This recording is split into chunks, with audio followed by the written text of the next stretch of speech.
esta worden evaluar, obviamente, pero me quiere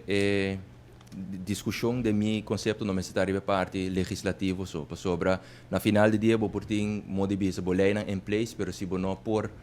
percorrer a handhaving de jet também pode ter problema muito mais grande. Então, o qual nós está enfocar primordialmente de budget para nos elevar a segurança na nossa fronteira,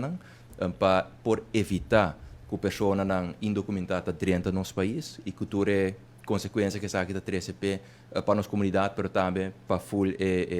rechtssystema na nossa bisa. Pensei nós invertir hoop de radars, met que o povo mesmo mais e mais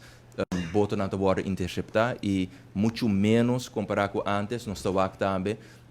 band de costa que tem toch indicação que botar a barina de gasolina ou botar a boto na mês quebrar canti costa que não logra dentro. E cooperação.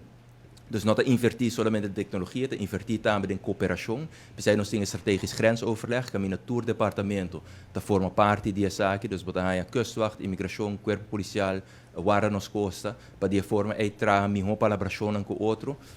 percurar para ora é sistema de radar, detectar algo, por manda por patrulha na multidisciplinário também para por atender que essa aqui, nós está invertindo em mais radar e mais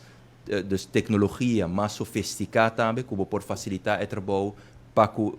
personal. E que é muito importante, banda de discussão também de parte legislativa, nós vamos percorrer também para as coisas, que é de organização agora aqui, que está riba a lista de prioridade para por reorganizar por completo, para de forma aí também